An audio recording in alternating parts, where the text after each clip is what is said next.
우리는 지금 족장들의 복이라는 주제로 함께 말씀을 나누고 있습니다. 오늘은 요셉의 두 번째 시간입니다. 요셉의 스토리는 창세기 37장부터 50장까지 상당히 긴 내용으로 이어지고 있습니다. 하나님은 요셉 한 사람을 애굽에 보낼 때에 큰 계획을 갖고 있었습니다. 하나님의 계획은 애굽을 인큐베이터로 사용하실 작정이었습니다. 그것도 무려 430년이라는 긴 시간을 말입니다. 그 다음에 하나님은 이들을 광야로 보내서 아브라함이 약속하신 그 가나안 땅을 주기 위한 큰 계획이 있습니다. 자, 이 상황 속에서 이스라엘 백성들은 모진 시간들을 견뎌야 했습니다. 그러니까 애굽에서 430년은 플러스가 있고 마이너스가 있습니다. 요셉이 살아있을 때의 시간은 플러스고 요셉이 죽은 이후의 시간들은 마이너스라고 할 수 있겠지요. 어떤 면에서 이스라엘 백성들의 개인적인 시간을 보면 그 마이너스는 상당한 고난의 기간인 것을 알 수 있습니다. 하지만 하나님은 그 고난 속에서 하나님의 계획, 하나님의 시간표가 움직이고 있다는 것을 알 수 있습니다. 하나님은 몰라서 그렇게 한 것이 아니라 커다란 계획이 있기 때문에 이러한 일을 하신 것이지요. 그러면 이 일을 하기 앞서 요셉을 보냈습니다. 요셉이 언제 애굽으로 내려갔나요? 17살입니다. 그리고 30살이 총리가 되었으니까 13년이라는 그 긴 공백이 있습니다. 이 13년은 요셉은 죽을 만큼 힘든 시간이었고, 하지만 하나님은 그 13년 동안 뭘 했냐면 이스라엘 민족 전체를 이동할 수 있는 준비를 하는 그런 시간이었습니다. 우리는 지난 시간에 요셉은 꿈의 사람이다 이렇게 말씀을 드렸고 알고 있지만 사실은 요셉의 꿈은 그렇게 낭만적이지 않습니다. 그 꿈 때문에 엄청난 고난을 겪고 있습니다. 그래서 요셉이라는 이름은 좋아하는데 너도 요셉처럼 그런 고난을 당하고 싶은 마음이 있냐? 아무도 없습니다. 자, 이 요셉은 자신의 꿈과 거리가 먼 그런 삶을 삽니다. 오히려 꿈 때문에 수많은 고난, 좌절, 고통, 뭔가 조금 회복이 될 만하면 기회가 오는가 싶은데 또 한 번 무너지고, 문이 열리는 듯 싶은데 또 문이 닫히고, 이런 일들이 반복되고 있습니다. 아마 고난의 가장 깊은 곳에 있을 때 요셉은 이런 생각을 했을 거예요. 이러다가 인생이 끝나는 거 아닌가? 왜 나에게만 이런 어려운 일들이, 불행이 이렇게 계속 반복되고 있을까? 그런 생각을 할 수 있지요. 여기서 우리가 드는 의문점이 있는데 그 혹독한 시련의 기간을 어떻게 이겨냈을까 하는 겁니다. 반복되는 이 꿈의 좌절에서 그 찾아오는 그 억울함과 누명과 학대, 거절, 이 엄청난 힘든 일들을 어떻게 이겨냈냐는 거예요.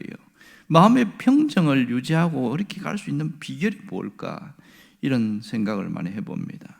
사실은 요셉은 자기 마음대로 되어진 게 하나도 없어요.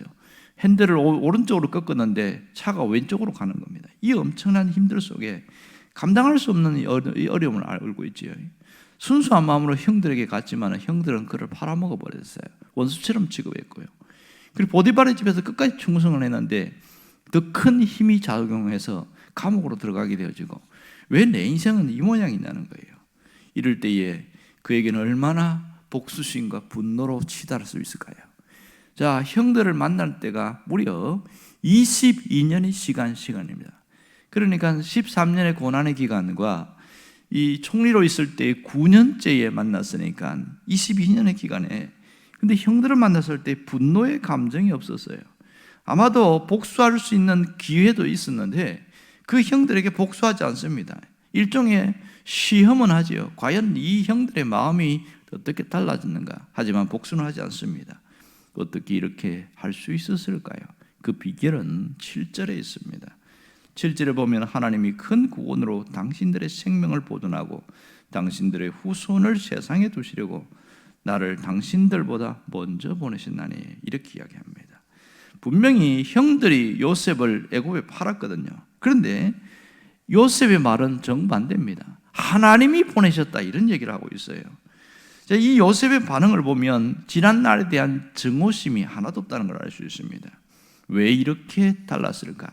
분명히 형들이 판 게 맞는데 왜 하나님이 보냈다는 이런 얘기를 할까요?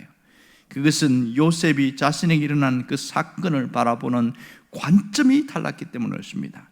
그 핵심은 형들이 아니라 하나님이었습니다. 사건 자체가 아니라 하나님이었습니다. 하나님께 주목했다는 사실을 보아야 됩니다. 7절과 8절 사이에 보면 반복적으로 나오는 단어가 하나님입니다. 주체가 하나님이에요. 하나님이 이렇게 하셨다. 하나님이 하셨다. 이렇게 말하고 있습니다. 여러분, 요셉이 시야가 좁아졌다면 그 분노의 감정 때문에 사람에게 복수를 했을 가능성이 많습니다. 하지만 이 사건이 왜 일어났는지, 왜 이런 불행이 반복되었는지 그것을 재해석했습니다. 하나님의 관점으로 재해석했더니 이것이 하나님 이런 계획이 있었구나. 그걸 깊은 뜻을 깨닫게 된 거예요. 요셉이 사용하는 단어 중에 주목할 것은 구원이라는 단어입니다. 특별히 큰 구원이라는 단어를 쓰고 있습니다. 이것은 하나님이 가지고 있는 그림이었습니다. 구원은 하나님의 계획의 핵심이었어요. 요셉은 자신의 신변의 문제보다 하나님의 구원 계획, 여기에 또 초점을 맞췄습니다. 자신이 총리가 된 것에 대해 초점을 맞추지 않았어요. 요셉의 이야기는 개인의 성공사가 아니라 이 애굽의 자기 민족 전체를 구원하시는 하나님의 큰 의도가 있었다. 그 뜻이 있었고 그 일에 내가 쓰임을 받은 자다. 이렇게 생각한 것이죠. 단순히 한 형제들뿐만 아니라 앞으로 그 후손들까지 오늘 말하는 것처럼 열방이 구원을 받는 그 일까지도 하겠다는 것, 하나님의 거대한 구원 계획을 본 거예요. 이것이 요셉이 본 하나님의 관점이었습니다. 얼마나 고통을 당했는가 보다도 하나님의 뜻이 어디에 있는가, 하나님의 구원이 어디 있는가, 요셉은 그것을 생각했다는 겁니다. 하나님의 큰 구원을 생각해 보니까 많은 생명을 구원하시려고 나를 이 지경까지 하나님이 허락하셨구나, 하나님이 나를 버린 게 아니구나, 그걸 깨닫게 된 거예요. 8절에 보면 그렇게 분명히 이야기하지요. 그런즉 나를 이리로 보낸 이는 당신들이 아니요 하나님이시라, 이렇게 말합니다. 얼마나 놀랍습니까? 성경을 깊이 연구하고 묵상해야만 깨달을 수 있는 엄청난 진리를 그는 여기서 깨닫고 있습니다. 나를 보내시는 하나님이시다. 하나님의 계획을 깨달았기 때문에 그는 정오도 분노도 복수심도 없을 수 있었던 것이죠. 하나님은 요셉 한 사람을 이스라엘 민족 전체의 내일을 위하여 준비하셨습니다.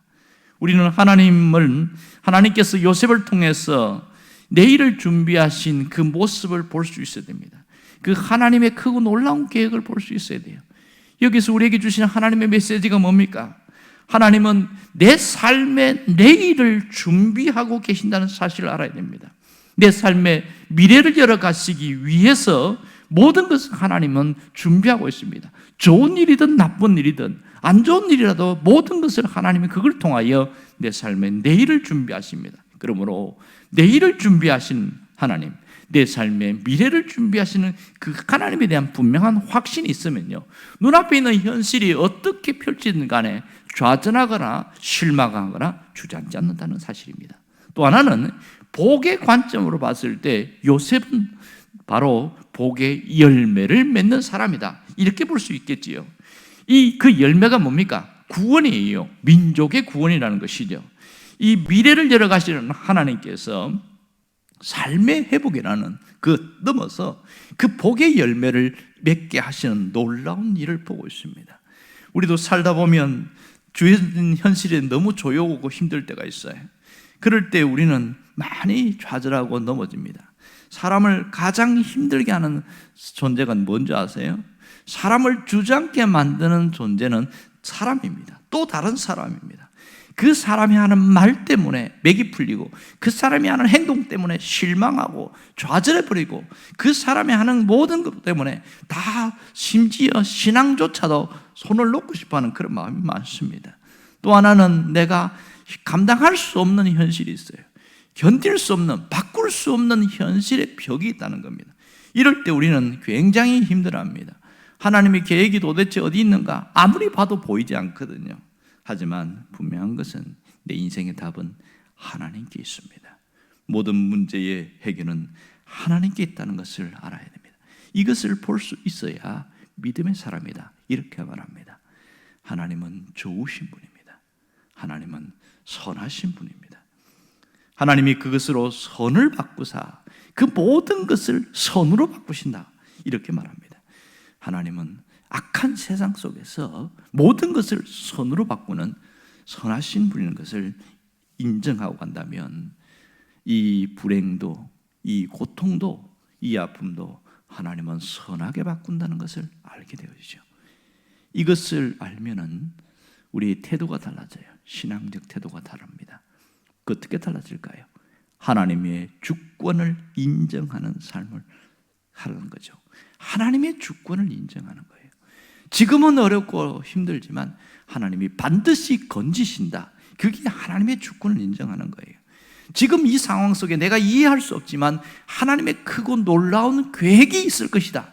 이것이 하나님의 주권을 인정하는 삶입니다. 여러분, 우리는 내 계획만 바라보면 안 됩니다. 수많은 계획이 있을지라도 그 뜻을 이루시는 이는 하나님이십니다. 잠언 19장 21절을 보면 그이 분명히 이야기하고 있거든요. 사람의 마음에 많은 계획이 있어도 오직 여호와의 뜻만 완전히 서리라. 모든 상황 속에 내 계획대로 된다면 인생이 얼마나 좋겠어요. 하지만 그렇게 흘러가지 않는다는 것을 알아야 됩니다. 만일 이 요셉이 자식의 삶에 계속 불행 이걸 보면서 좌절하고 무너졌다면 어떻게 됐을까요? 과연 그가 총리가 될 수 있었을까요? 하나님이 만들고 싶어도 될 수가 없는 거예요. 이렇게 좌절해서 넉놓고 있는 이 사람을 어떻게 세울 수 있겠어요? 그는 그 중심 속에 뭐가 있었습니까? 하나님이라는 그 존재, 하나님이란 그분을 절대로 놓지 않았던 겁니다. 하나님의 주권을 끝까지 인정하고 살았기 때문에 그가 높은 자리에도 설 수 있었습니다.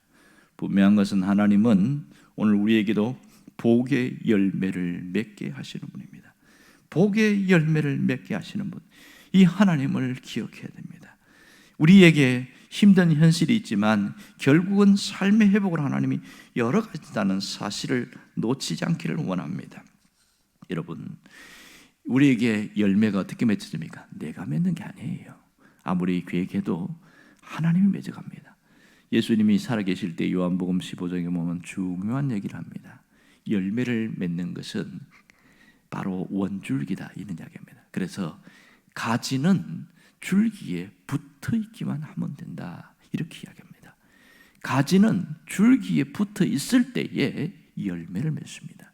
내가 하나님께 끝까지 붙어 있을 때에 복의 열매를 맺게 되어집니다.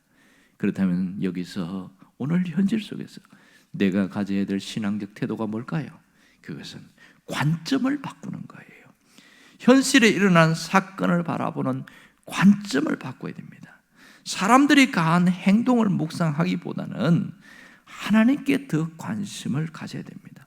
눈앞에 펼쳐진 답답한 모습보다는 하나님께 더 관심을 갖는 것, 이것이 관점을 바꾸는 거예요.